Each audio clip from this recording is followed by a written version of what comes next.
You made a promise to God. Not a casual one. A real one.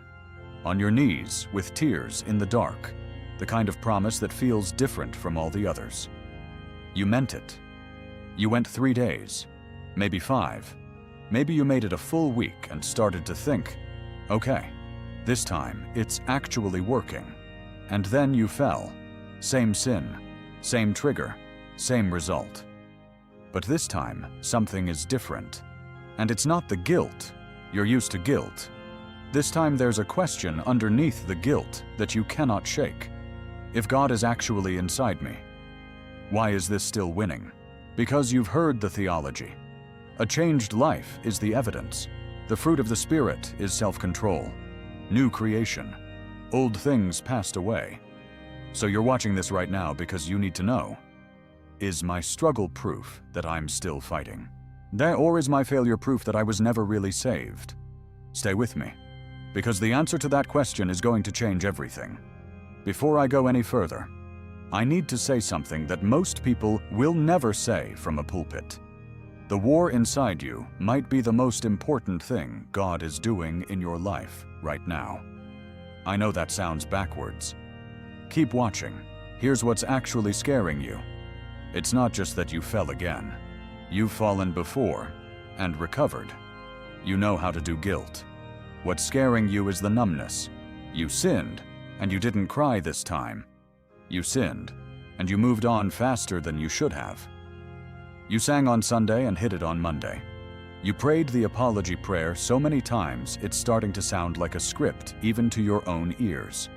And the thought forming underneath all of it, cold, quiet, logical. What kind of person genuinely hates something and still can't stop?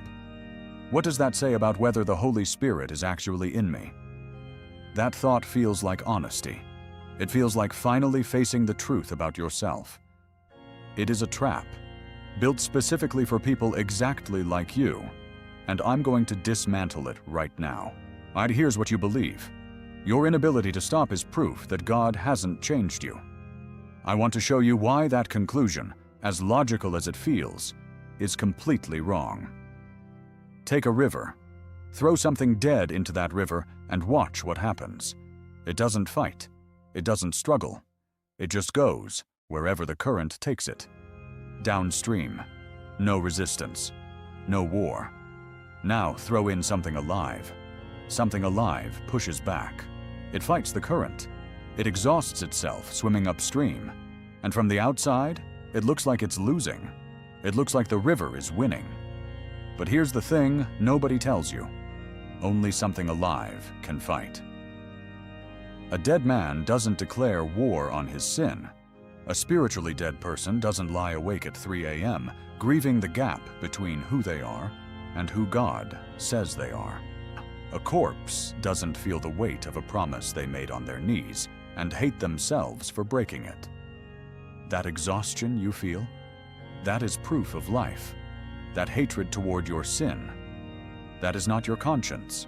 That is the Holy Spirit alive inside you, groaning against something that doesn't belong in the house He lives in. You are not dead and drifting. You are alive and fighting upstream. And a war is not evidence that you're losing. A war is evidence that both sides are still in it. Romans 7:19. I need you to read this like it's the first time. Paul, the man who wrote half your New Testament, who planted churches across continents, who had a face-to-face encounter with the risen Jesus, sits down and writes, "The evil I do not want to do, this I keep on doing." Not past tense, not "I used to struggle with this." This I keep on doing. Present tense, ongoing, unresolved. Now here is the charge you have brought against yourself.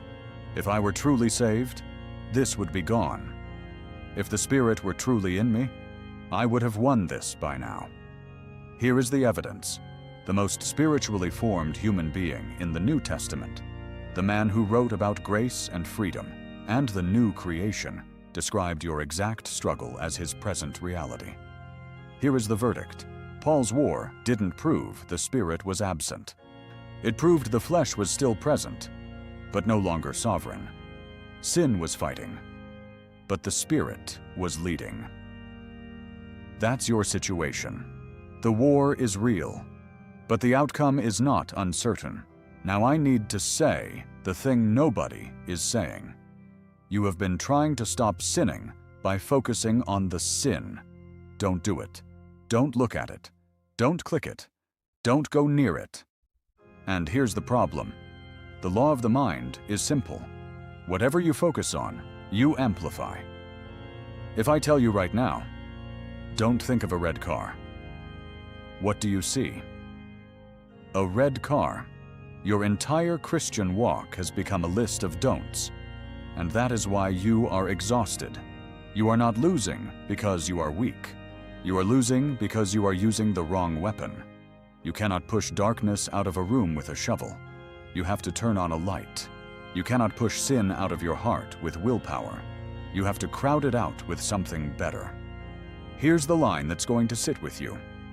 You don't stop lusting because you hate lust. You stop lusting because you love Jesus more.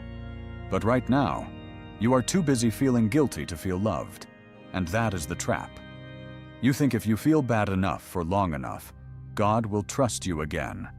You use shame as payment. You isolate. You skip prayer because you think you need to sit in the corner for a while. That is not humility. That is pride. You are saying, Jesus' blood was enough for the first sin, but for this one, I need to add my own suffering. Stop paying a debt that is already canceled. Matthew 12. Jesus says this about you, right now, tonight, in the state you're in. A bruised reed he will not break. A smoldering wick he will not snuff out. That is you, bruised. Smoldering, barely lit. Religion looks at a smoldering wick and says, blow it out. It's useless. It's more smoke than flame. Jesus looks at the same wick and cups his hands around it. He knows how to protect a flame that's almost gone. He has done it before. He will do it tonight. The cross didn't just forgive the sin you committed yesterday. It broke the ownership of sin over your life. Romans 6:14. Sin is no longer your master. Not sin will never occur. Master. The thing that owns you. The thing that decides for you. The chains are already broken. What you're living in right now is the memory of the cell, flinching at a door that has been open the whole time. You were never meant to be bent over by this. The practical steps. Step 1. Run toward God dirty. The enemy wants you to wait until you're clean to pray. That's the oldest trick he has. Do the opposite. The moment you fall, before you clean yourself up, before you feel worthy, run to God with the dirt still on you. Holiness is not the absence of struggle. It is the direction you run when you fall. Step 2. Name the root, not just the fruit. Every persistent sin has something underneath it. Lust is usually loneliness. Anger is usually fear. Numbing is usually grief with nowhere to go. Stop attacking what you can see and start asking, what is this sin doing for me that I haven't learned to get another way? Answer that honestly, and the whole thing starts to shift. Step 3. Expose it to one person. Sin grows in the dark. Shame keeps the lights off. You don't need a program or a group or a 12-step process. You need one person who knows the specific thing. Not I've been struggling, the actual thing, named out loud. The moment shame is spoken to a safe witness, it loses its power to operate in the dark. One person. That's all. The enemy threw you in the river. He watched you get swept up. He watched you struggle, and his entire strategy was this. Let the current run long enough and you'll stop swimming. You'll get tired. You'll let go. You'll drift downstream and call it peace. But you didn't stop. You're still here, still fighting, still reaching, still watching videos at whatever time it is because something in you refuses to make peace with this. That something? That's not your willpower. That's the Spirit of God in you, swimming upstream, refusing to let you go.